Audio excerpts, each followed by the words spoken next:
นี้เป็นครั้งที่ 19 ตรงกับวันที่ 28 พฤศจิกายน ข้าพเจ้าในสมรภูมิรัตขันธ์ขอเปล่งวาจาสาธยายพุทธมนต์ถวายเป็นพุทธบูชา ธรรมบูชา สังฆบูชา และเป็นอาจาริยบูชาแด่องค์พระควมปติเถระเจ้า องค์หลวงปู่สำเร็จรุ่น หลวงปู่บุญเดช หลวงปู่ศิลา ตลอดทั้งครูบาอาจารย์ผู้เป็นเจ้าของวิชาจินดามณี ขอเทพเทวดาเจ้าทั้งหลายโปรดจงมาอนุโมทนาในการสวดสาธยายของข้าพเจ้านี้ ขออนุภาพคุณพระรัตนตรัยครูบาอาจารย์และเทพเทวดาทั้งหลายโปรดจงบันดาลให้จิตของข้าพเจ้าเป็นสมาธิอันควรแก่การสวดสาธยายมนต์ต่อไป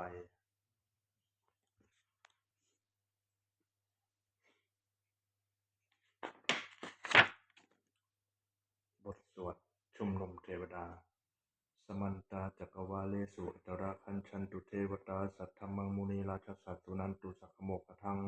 สักเคกาเมจรูปเปคิริสีคลาตเตจันตริเควิมาเนทีเปรเทจคาเมตรุวนาคาหาเนเคหาวัตถุมิเกเต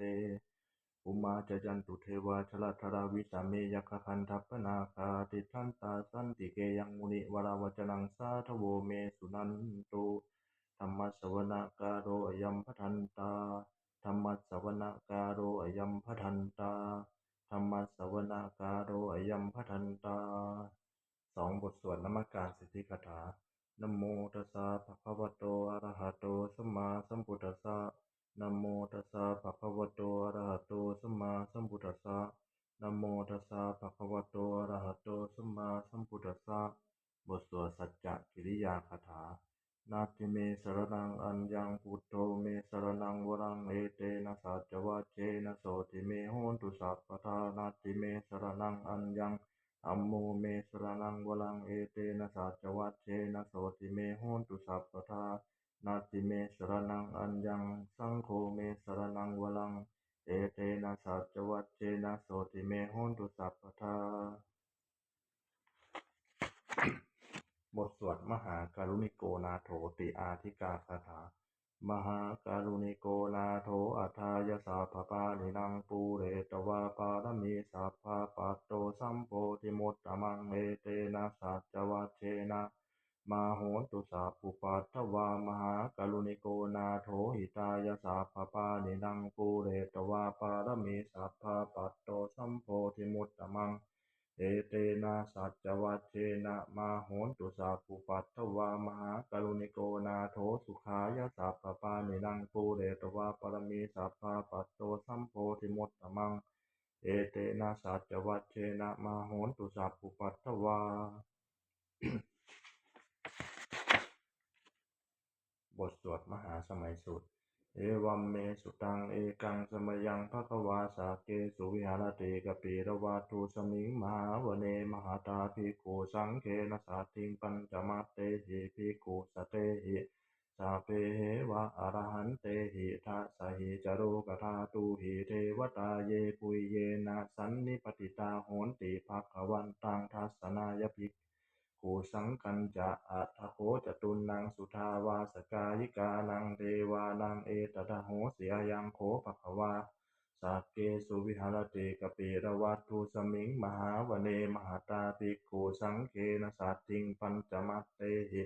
ภิกขุสเตหิสัพเพเหวะอรหันเตหิทัสสหิจโรกธาตุหิเทวตาเยปุยเยนะสันนิปติตา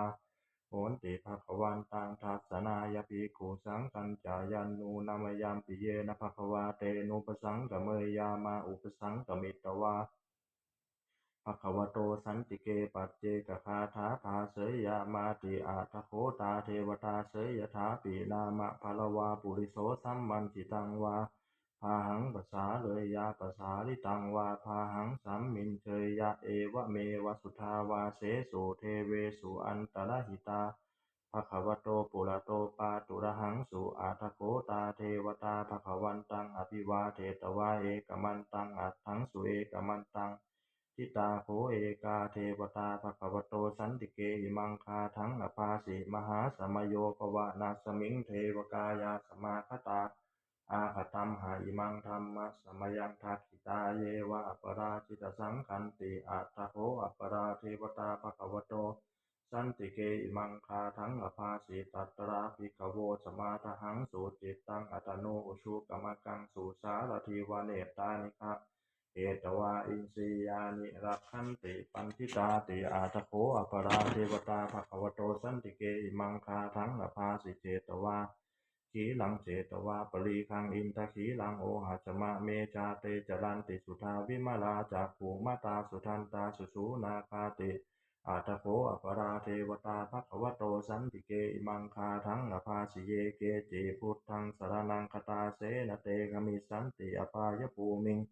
ปหายมนุสังเทหังเทวกายังปริปูเลสันติติอาตโคภควาภิกขุอามันเตสิเยปุยเยนะภิกขเวทัสสุโลกธาตุสุเทวตาสันนิปติตาโหติตถาคตังทัสสนายภิกขุสังคัญจาเยปิเตภิกขเว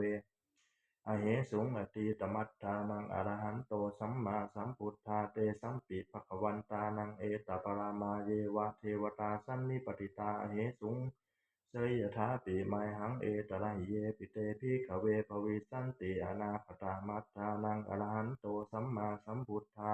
เตสัมปิภควันตานังเอตปรมาเยวะเทวตาสันนิปติตาภวิสันติเสยยถาปิไมหังเอตระหิอาจิกิสามีภิกขเวเทวกายานังนามานิเกตยิสามีภิกขเวเทวกายานังนามานิเทศิสามิภิกขเวเทวกายานังนามานิตังสุนาทสาทุกังมนาสิกโรทาภสิสามิติเอวัมปันเตติโกเตภิกขุภควโตปัจจโสสุงภควาเอกทโวจะสิโลกามนุตตัสสามิยถาภูมาตถาสิตาเยสิตาคิริคาพรังปหิตาตาสมาหิตาปุถุสีหาวสันลีนาโรมังสาปิสัมพุโนโอทาตมนาสาสุทธาวิปสันนมลาวิลาปิญโยปัจจสเตยตวาวเนกาปีดวัตเวตโตอามันตยิสัทธาสาวเกสาสเนระเตเทวกายาอภิกันตาเตวิชานาถปิกโวเตจาอาตาปมักกะลุงสุตวาพุทธศาสาสนังเตสังปาสุระโหยานังอมโนสานาทัสนังอเปเกสตามัตถคุงสหัสสังอัฏฐสัตตลิงสตังเอเกสหัสสานังอมโนสานามัตตสุงอเปเกนันตมัตถคุงทิสาสภาพุทธาอหุงตัญจาสาพังอภิญญายาววาคิตวานะจักขุมาตโตอามันตยิสัทธาสาวเกสาสเนระเตเทวกายาอภิกันตาเตวิชานาถภิกโวเยโวหังกิตยิสามิคิลาหิอนุปุปโสสัตตสหัสสาวยาคาปุมมากาปิระวัตถวาอิทิมันโตชุติมันโตวนะวันโตยสัสสิโนโมธรรมนาอภิกามุงภิกขุนังสมิติงวนังชาสหัสสาเหมวตายาคานานัตตวานิโนอิทิมันโตชุติมันโตวนะวันโตยสัสสิโนโมถามานาอภิกามุงภิกขุนังสมิติงวนังสาตาคิลาติสหัสสายคานานัตตวานิโนอิทิมันโตชุติมันโตวนะวันโตยสัสสิโนโมถามานาอภิกามุงภิกขุนังสมิติงวนังอิเจเตโสรสาสหัสสายคานานาตวานิโนอิทิมันโตชุติมันโตวนะวันโตยสัสสิโนโมถามานาอภิกามุงภิกขุนังสมิติงวนังเวสามิตาปัญจสัตตายคานานัตตวานิโนอิทิมันโตชุติมันโตวนะวันโตยสัสสิโนโมถามานาอภิกามุงภิกขุนังสมิติงวนังกุมพิโลราชาคาหิโกเวปุลสานิเวสนังพิญโยนังสัตตาสาสังยักขานังปยิรูปาสติกุมพิโลราชาคาหิโกโสปาคัสสมิติงวนังปุริมันจติสังราชาตตารัตโถปัสสาสติคันธพานังอธิปติมหาราชายสัสสิโสปุตตาปิตัสสภาโวนทนามามหาภลาอิทิมันโตชุติมันโตวนะวันโตยสัสสิโนโมถามานาอภิกามุงภิกขุนังสมิติงวนังทักขินังจติสังราชาวิรุณโหตปัสสาสติกุมพันธานังอธิปติมหาราชายสัสสิโสปุตตาปิตัสสภาโวนทนามามหาภลาอิทิมันโตชุติมันโตวนะวันโตยสัสสิโนโมถามานาอภิกามุงภิกขุนังสมิติงวนังปัจจิมันจติสังราชาวิรูปัคโขปัสสาสตินาคานังอธิปติมหาราชายสัสสิโสปุตตาปิตัสสภาโวนทนามามหาภลาอิทิมันโตชุติมันโตวนะวันโตยสัสสิโนโมถามานาอภิกามุงภิกขุนังสมิติงวนังอุตตังปฏิสังราชากุเวโลตัปปสาสติยาขานังอธิปติมหาราชายสัสสิโสปุตตาปิตัสสภาโวนทนามามหาภลาอิทิมันโตชุติมันโตวนะวันโตยสัสสิโนโมทัมมนาอภิกมุงภิกขุนังสมิติงวนังปุริมาทิสังตตารัตโถทักขิเนนะวิรุณหโกปัจฉิเมนะวิรูปัคโขกุเวโลอุตลังทิสังจัตตาโรเตมหา ราชาสมันตาจตุโรทิสาทันทารมนาอัตถังสุวรรณเนกาปิรวัตเวเทสังมายาวิโนทาสาอากุวันจานิกาสัทธามายากุเตนทุเวเตนทุวิภูจะวิภูสหจันทโนกามาเสโถจักกินุมันทุนิมันทุจัปนาโทปมัญโยจะเทวสุโตจะมาตลิจิตเสโนจักขันทัพโพนโลราชาทโนสัพโพอาคูปัญจสิโขเจวะติมพลูสุริยะวัจสาเอเตยันเจจราชาโนกันทภาสาลาชุปีโมทามานาอาภิกามุงภิกขูนางสมิติงวนังอาทาคูนาภาษาลานาภาษานาคาเวสาลาสหตัจกากัมพลัตตตาลาภูปายาคาสายาติพิยามุนาตตาลัทธาจาคูนาคายสัสสิโนเอลาวันโนมหานาโคโสปาขัสมิติงวนังเยนาคราเชสหัสสาหารันติทิพาทิชาปะขีวิสุทธจักคูเวหายสาเตวนามัจจปัตตาจิตตาสุปันนาอิติเตสนามังอภยันตทานาขัลลาชานามาสิสุปันนโตเขมมกาสิพุทโธสันหาหิวาจาหิอุปายันตานาคาสุปันนาสารนามกังสุพุทธังชิตาวชิระหัตเถนะสมุทังอสุราสิตาภาตโลวัสวัสเสเตอิทิมันโตยสัสสิโนกาลกัญชามหาปิสมาอาสุราธารเวกสาเวกจิตติสุจิตติจัปหาลาโทนมุจีสหสตัญจาภริปุตตานังสเพเวโรจนามกาสันไนหิตวาปริงเสนังตาหุพัทธมุปาขมุงสมโยธานีพัทธันเตปิคูนังสมิติงวนังอาโปจเทวาปฐวีจเตโชวาโยทถาขมุงวรุณาวรุณาเทวาโสโมจยสัสสาสหาเมตตากรุณากายิกาอาคูเทวายสัสสิโนทัสเสเตทัสสตากายาสัพเพนานัตตวันนิโนอิทิมันโตชุติมันโตวนะวันโตยสัสสิโนโมถามานาอภิกามุงภิกขุนังสมิติงวนังเวนทูจเทวาสหลีจาสมาจตุเวยมาจันทัสสูปนิสาเทวาจันทามาคูปุราคิตาสุริยสูปนิสาเทวาสุริยะมาคูปุราคิตานักขัตตานิปุราคิตวาอาคูมันทาวลาหากาวสูนังวสโวเสโตสัพโปปาขาปุรินทัโททัสเสเตทัสสทากายาสัพเพนานัตตวันนิโนอิทิมันโตจุติมันโตวนะมันโตยสัสสิโนโมธามนาอภิกามุงภิกขุนังสมิติงวนังอาทาคูสาภูเทวาชละมัคคิสิกาลิวะอริสกาจโลชาจาอุมมาปุปนิภาสิโนวรุณาสหธรรมาจะอัจจุตาจะเนจกาสุเลยยะรุจิลาอาคูวาสวเนสิโนทัสเสเตทัสสทากายาสัพเพนานัตตวันนิโนอิทิมันโตชุติมันโตวนะวันโตยสัสสิโนโมธามานาอภิกามุงภิกขุนังสมิติงวนังสัมมานามหาสมานามนุสามนุสุตตมังคิทธาปทุสิกาอาคูมโนปทุสิกาอาทาคูหารโยเทวาเยจโลหิตวาสิโนปรคามหาปรคาอาคูเทวายสัสสิโนทัสเสเตทัสสทากายาสัพเพนานัตตวันนิโนอิทิมันโตชุติมันโตวนะวันโตยสัสสิโนโมธามนาอภิกามุงภิกขุนังสมิติงวนังสุกากรุมหาอรุณาอาคูเวคณาสาสหโอทาตะไคหาปาโมขาอาคูเทวาวิจักนาสทามัตตาหาราคาชามิสกาจยสัสสิโนทนายังอาคาปจุนโนโยติสาอภิวัสติทัสเสเตตัสตากายาสเพนานัตตวันนิโนอิทิมันโตชุติมันโตวนะวันโตยสัสสิโนโมธามนาอภิกามุงภิกขุนังสมิติงวนังเขมิยาตุสิตายามากัตกาจยสัสสิโนสัมปิตกาลามาเสถาโจตินามาจาอาสวานิมานนาลติโนอาคูอาทาคูปรานิมิตาทัสเสเตทัสสทากายาสัพเพนานัตตวันนิโนอิทิมันโตชุติมันโตวนะวันโตยสัสสิโนโมธามนาอภิกามุงภิกขุนังสมิติงวนังสัทเถเตเทวานิกายาสัพเพนานัตตวันนิโนนามันวะเยนะอาคันจุงเยจันเยสติสาสหปวุฒชาติมัคคีลังโอคตินนมนาสวังทักเขโมกตะลังนาคังจันทังวะอสิตาสิตังสุพัมมาปรมัตโตจาปุตตาอิทิมโตสหสันนังกุมาโลติโสจะโสปาขสมิติงวนังสหัสพัมมโลกานังมหาพัมมาพิติทติอุปปันโนชุติมันโตปิสมากายโยยสัสสิโสทัสเสถาอิสราภูปัจเจกวาสวัตติโนเตสัญจามัจโตอาภา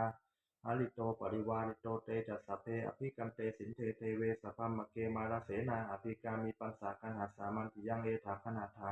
พันธาธาราเคนาพันธามาตุโวสมันตาปริวาเรถามาโวมุนจินทโกจินังอิติตัฏฐามหาเสโนกันหาเสนังอเปสดิปาลินาตระมาหัจจสรังกัตตวานะเพระวังยถาปวุสโกเมโคธนายันโตสวิจุโกตถาโสปัจจุทาวัตติสังกุโทอาสยังวเสตันจัสสะพังอภิญญายาววะขิตวานะจักขุมาตโตอามันตยิสัทธาสาวกเกสาสเนรเตมาลเสนาอภิกันตาเตวิชานาภาภิกขโว จะอาตัปปะมะกะลุงสุตวาพุทธสาสานังวิตานาเคหิปักกามุเนสังโดมัมปีอินชยุงสเพวิชิตสังคามาพยาติตายสัสสิโนโมทันติสาภูเตหิสาวกาเตชะเนสุตาติบทสวดจุลชยปกรณ์นะโมเมพุทธเตชะสารัตนัตยะธรรมิกาเตชะประสิทธิประสีเทวานารายะปรเมสุลาสิทธิพัมมาจะอินทาจะจตุโลกาคัมภีรักขกาสมุทธาภูตุงคังคาจะสัพพัมมะชยะประสิทธิพวันตุเตชยาชยาธรณิธรณีอุทธิอุทธีนาทีนาทีชยาชยาทะคนละตนละนิสายนิไลสายเสนนาเมรุราชนะราชพลนราชีชยาชยาคัมภีละโสมพีนาเคนธนาคีปีศาจภูตการีชยาชยาทุนนิมิตตาโรคีชยาชยาสิงคีสุธาฐานามุขชาชยะชยะวลุนนามุขสาตาชยะชยะจำปาทินาคะกุระคันทกชยะชยะคัชชพลนตุรงสกะสุกะระพุชงสีหะพยัคคีปาชยะชยะวลุนนามุขยาตาชิตาเสนนาลีปุณสุทธินรดีชยะชยะสุขาชีวีชยะชยะธรณีตะเลสัทธาสุชัยยาชยะชยะธรณีสารตินสัทธาชยะชยะมังกลาลัญจาภวะเคชยะชยะวลุนนายเคชยะชยะลักขเสสุรภูชเตชาชยะชยะพัมเมนทคนามชยะชยะราชาธิราชาชัยชยะชยะปัทวิงสัพพังชยะชยะอรหันตาปัจเจกพุทธสาวังชยะชยะมเหสุโลหาโลหาลินเทวาชยะชยะพัมมาสุรโคชยะชยะนาโควิลุณหโกวิลูปโคจันทิมาลวิอินโทจะเวนะเตยโยจักุเวโลวลุโนปิจาคิวาโยจะปาชุนโหกุมาโลทัตตารัตถโกอัฏฐารสะมหาเทวาสิทธิตาปสะอาทโยอิสิโนสาวกาสัพพาชยะรามโมภวันตุเตชยะธรรมโมจะสังโฆจะทัสสะปาโรจะชยกังเอเตนะชัยเตเชนะชยาโสธีภวันตุเตเอเตนะพุทธเตเชนะโหนตุเตชยมังคลังชยโยปิพุทธัสสะสิริมะโตอะยังมลาสัจจปาปิมะโตปาราชโยอุโคสยัมโพธิมันเตปโมทิตาชยาตถาธัมมคณามเหสิโนชโยปิพุทธัสสะสิริมะโตอะยังมาลาสาจปาติมะโตปราชโยอุโคสยัมโพธิมันเตปโมทิตาชยาตถาอินทคณามเหสิโนชโยปิพุทธัสสะสิริมะโตอะยังมาลาสาจปาติมะโตปราชโยอุโคสยัมโพธิมันเตปโมทิตาชยาตถาเทวคณามเหสิโนชโยปิพุทธัสสะสิริมะโตอะยังมาลาสาจปาติมะโตปราชโยอุโคสยัมโพธิมันเตปโมทิตาชยาตถาสุปันนคานามเหสิโนชโยปิพุทธัสสะสิริมะโตอะยังมาลาสาจปาปิมะโตปราชโยอุโคสยัมโพธิมันเตปโมทิตาชยาตถา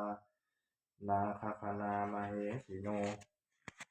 ชโยปิพุทธัสสะสิริมะโตอะยังมาลาสะจะปาติมะโตปาราชโยอุโกสยัมโพธิมันเตปโมทิตาชยะตถาสัพพมคณามเหสิโนชยันโตโพธิยามูเลสักกยานังนันทิวัฒโนเอวังตวังวิชโยโหหิชยสุชยมัง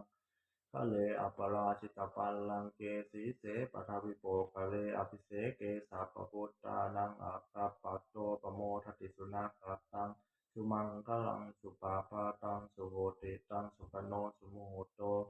จะสุจิตังธรรมจาริสุปทักขินังกายกรรมังวาจากรรมังปทักขินังมโนกรรมังปณิทีเตปทักขินานิกัตตวานลพันตเถปทักขิเนเตอัทธรัตถาสุขิตาวิรุณหาพุทธศาสเนอโรคาสุขิตา โหทาสหาสัพเพหิยาติภิสุนันตุโคนโตเยเทวาสมิงฐาเนอธิปตาทีคายุกาสทาโหนตุ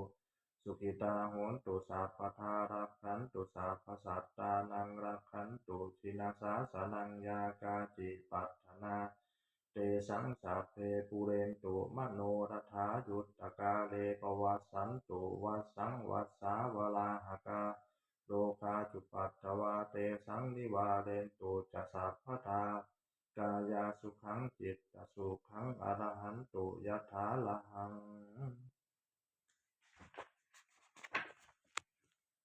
บทสวดธรรมนิยามสุตตัง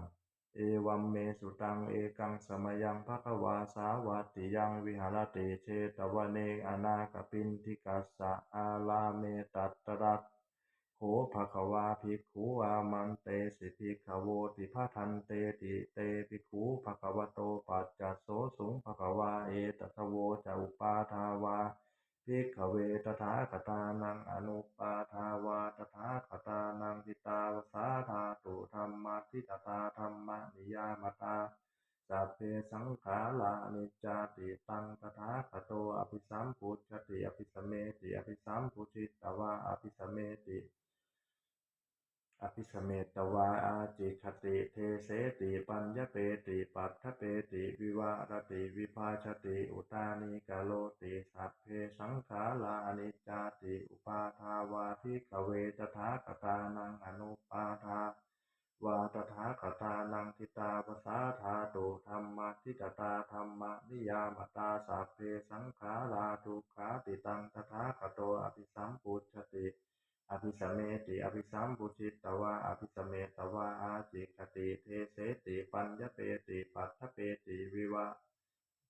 รัตวิวะรติวิภาชติอุตานิกโรติสัพเพสังขาราทุกขาติอุปาทาวาภิกขเวตถาคตานังอนุปาทาวาตถาคตานังทิตาวสาธาตุธรรมทิตตาธรรมนิยามตาสัพเพธรรมานัตตาจิตังตถาคโตอภิสัมพุทธติอภิสเมติอภิสัมพุชิตวาอภิสเมตวาอาจิคติเทเสติปัญญเปติปัฏฐเปติวิวะรติวิภาชติอุตานิกโลติสัพเพธัมมาอนัตตาติอิธัมมโวจะภควาอัตตมนาเตภิกขุภควโตภาสิตังอภินันทุนติบทสวดพัทเทกรัตตคาถาแปลอตีตังนานวาคะเมยยะนปฏิกังเขอนาคตังบุคคลไม่ควรตามคิดถึงสิ่งที่ล่วงไปแล้วด้วยอะไรและไม่พึงพะวงถึงสิ่งที่ยังไม่มาถึงยะถาตีตัมปะหินันตังอปันตัญจาอนาคตังสิ่งเป็นอดีตก็ละไปแล้วสิ่งเป็นอนาคตก็ยังไม่มาปัจจุบันนันจะโยธรรมังตถาวิปัสสติอสังหิลังอสังกุปังตังวิธามะนุภูหเยผู้ใดเห็นธรรมมันเกิดขึ้นเฉพาะหน้าในที่นั้นๆอย่างแจ่มแจ้งไม่งอนแง่นผ่อนแคลนเขาควรพอกพูนอาการเช่นนั้นไว้อาเชวะกิจจะมาตะพังโกชัญญามรณังสุเวความเพียรเป็นกิจที่ต้องทำวันนี้ใครจะรู้ความตายแม้พรุ่งนี้นะหิโนสังขลันเตนามอาหารเสเนนมัจจุนาเพราะการผัดเพี้ยนต่อมัจจุราชซึ่งมีเสนามากย่อมไม่มีสำหรับเราเอวังวิหาริมาตาปิงอโหรัตตมตันทิตังตังเวปัตเทกรัตโตติสันโตอาจิคเตมุนีผู้สงบย่อมกล่าวเรียกผู้มีความเพียรอยู่เช่นนั้นไม่เกียจคร้านทั้งกลางวันกลางคืนว่าผู้เป็นอยู่แม้เพียงราตรีเดียวก็น่าชมบทสวดธรรมสังเวคปัจจเวคขณะแปลสัพเพสังขาราอนิจจาสังขารคือร่างกายจิตใจและรูปธรรมนามธรรมทั้งหมดทั้งสิ้นมันไม่เที่ยงเกิดขึ้นแล้วดับไปมีแล้วหายไปสัพเพสังขาราทุกขาสังขารคือร่างกายจิตใจและรูปธรรมนามธรรมทั้งหมดทั้งสิ้นมันเป็นทุกข์ทนยากเพราะเกิดขึ้นแล้วแก่เจ็บตายไปสัพเพธัมมาอนัตตาสิ่งทั้งหลายทั้งปวงทั้งที่เป็นสังขารและมิใช่สังขารทั้งหมดทั้งสิ้นไม่ใช่ตัวไม่ใช่ตนไม่ควรถือว่าเราว่าของเราว่าตัวว่าตนของเราทุวังชีวิตตังชีวิตของเราชีวิตเป็นของไม่ยั่งยืนทุวังมรณังความตายเป็นของยั่งยืนอวัฏสังมยามริตพังอันเราจะพึงตายเป็นแท้ มรณะปริโยสานังเมชีวิตังชีวิตของเรามีความตายเป็นที่สุดรอบชีวิตตังเมอนิยตังชีวิตของเราเป็นของไม่เที่ยงมรณังเมนิยตังความตายของเราเป็นของเที่ยงวัตตาควรที่จะสังเวชอายังกายโยอาจิลังร่างกายนี้มิได้ตั้งอยู่นานอเปตวิญญาโนขันธ์ปราศจากวิญญาณชุดโทอันเขาทิ้งเสียแล้วอาทิเสสติจักนอนทับปะทวิงซึ่งแผ่นดินกะลิงคะลังอีวะประดุจดังว่าท่อนไม้และท่อนฟืนนิรัตถังหาประโยชน์มิได้อนิจจาวัฏสังขาราสังขารทั้งหลายไม่เที่ยงหนออุปาทวยธรรมมิโนมีความเกิดขึ้นและมีความเสื่อมไปเป็นธรรมดาอุปาชิตวานิรุชันติท่านเกิดขึ้นแล้วย่อมดับไปเตสังวูปัสสโมสุขโคความเข้าไปสงบระงับสังขารทั้งหลายเป็นสุขอย่างยิ่งสัพเพสัตตามารันติจาสัตว์ทั้งหลายทั้งปวงกำลังตายอยู่มะลิงสุจามลิสะเลที่ตายแล้วและกำลังจะตายตเทวหังมาริสามิเราก็จะตายอย่างนั้นเหมือนกันนัตถิเมเอถาสังสโยความสงสัยในความตายนี้ย่อมไม่มีแก่เราเลยบทสวดเมตตายังกินจิยังกินจิกุศลังกัมมังสพเพหิพระเตหิกตังปุญญังโนอนุโมทันตุอนุโมทันตุสุนันตุโพนโตเยเทวาสมิงฐาเนอธิกตาทีคายุกาสัตตาโหนโตสุขิตาโหนโตทุกขาปะโมนจันโตมาตาปิตาสุขิตาโหนโตทุกขาปะโมนจันโตสัพเพยาติกาสุขิตาโหนโตทุกขาปะโมนจันโตสัพเพอยาติกาสุขิตาโหนตุทุกขาปมุญจันตุสัพเพปิสาสัพเพยัคขาสัพเพเปตาสุขิตาโหนตุทุกขาปมุญจันตุสัพเพอาจาริยุปัชฌายะสุขิตาโหนตุทุกขาปมุญจันตุสัพเพนัคตาสุขิตาโหนตุทุกขาปมุญจันตุสัพเพเทวาสุขิตาโหนตุทุกขาปมุญจันตุสัพเพสามตินังสัมมิชันตุโวบทสวดบูชาหลวงปู่ทวดนะโมโพธิสัตว์โตอาคันติมายะอิติภควานะโมโพธิสัตว์โตอาคันติมายะอิติภควานะโมโพธิสัตว์โตอาคันติมายะอิติภควาปฏิทานคาถายาเทวตาสันติวิหารวาสินีทูเปคะเลโพธิคะเลตหิงตหิงตาธรรมทานเนนะภวันตุปูจิตาโสติงกะโลนเตถาวิหารมันทะเลเทราจมัญชานวกาจะพิกขโวสารามิกาธนาปฏิอุปาสกาคามาจะเทสานิคามาจะอิสราสปานภูตาสุขิตาภวันตุเตชลาพุจาเยปิจาอันตสัมภวาสังเสทชาตาอัตโวปปาติกานิยานิกังธรรมวรังปฏิจเตสัพเพปิทุกขสาคโลนตุสังขยังธาตุจิรังสตังธรรมโมธรรมัทธราจะปุคลาสังโฆโหตุสมาโควะอัฏฐายาจะหิตายาจะอัมเหระคตุสัทธโมสัพเพปิธรรมจาริโนวุติงสัมปาปุเนยามาธรรมเมอริยปเวทิเตปัสสนาโหตุสัพเพปิปานิโนพุทธศาสเน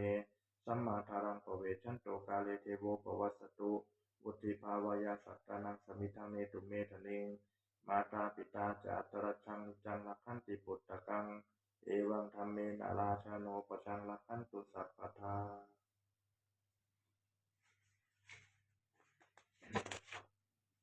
เทวตาอุโยชนะคาถาบทส่งเทวดาทุกขปัตตาจนิทุกขาพยาปัตตาจนิพยาโสกปัตตาจนิโสกาโหนตุสัพเพปิปานิโนเอตาวตาจามเหหิ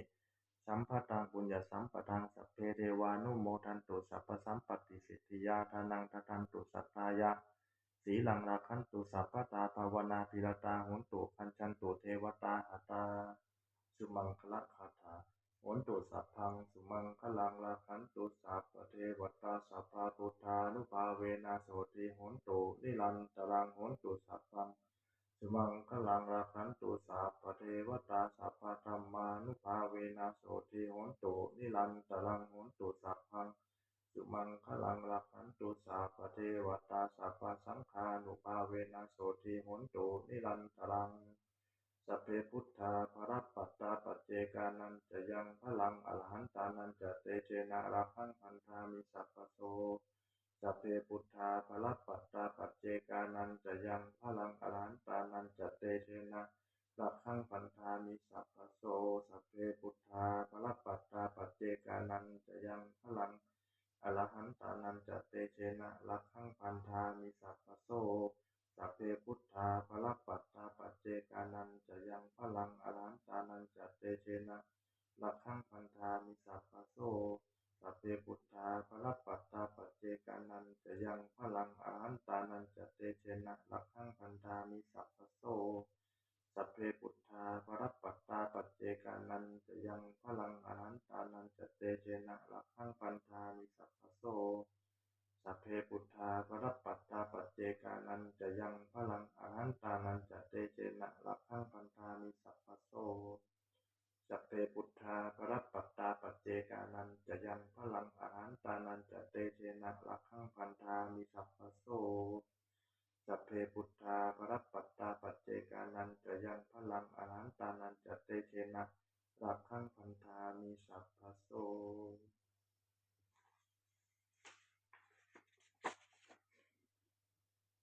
ด้วยอำนาจแห่งบุญกุศลที่ข้าพเจ้าได้สวดสาธยายพระพุทธมนต์นี้ข้าพเจ้าขอน้อมเกล้าอุทิศถวายเป็นพระราชกุศลแด่สมเด็จพระนางเจ้าสิริกิติ์พระบรมราชินีนาถพระบรมราชชนนีพันปีหลวงผู้เสด็จสู่สวรรคาลัยขออานิสงส์แห่งบุญกุศลนี้จงเป็นสัพพสิริมงคลแก่ข้าพเจ้าให้แคล้วคลาดปลอดภัยจากทุกโศกโรคภัยอันตรายทั้งปวงให้มีแหล่งรายได้อันสุจริตมั่นคงเป็นสัมมาอาชีพอันชอบธรรมคำว่าไม่มีอดอยากยากจนขอจะได้มีแก่ข้าพเจ้าขอให้ข้าพเจ้ามีสัมมาทิฏฐิตั้งมั่นในพระธรรมคำสอนแห่งองค์สมเด็จพระสัมมาสัมพุทธเจ้าดำรงอยู่ในความดีงามตลอดกาลและนานอีกทั้งขอเทพเทวดาทั้งหลายผู้ได้อนุโมทนาสาธุการในบุญกุศลนี้โปรดประสิทธิ์ประสาทพรน้อมส่งอานุภาพแห่งมงคลไปสู่วัตถุมงคลพระปิดตายอดเศรษฐี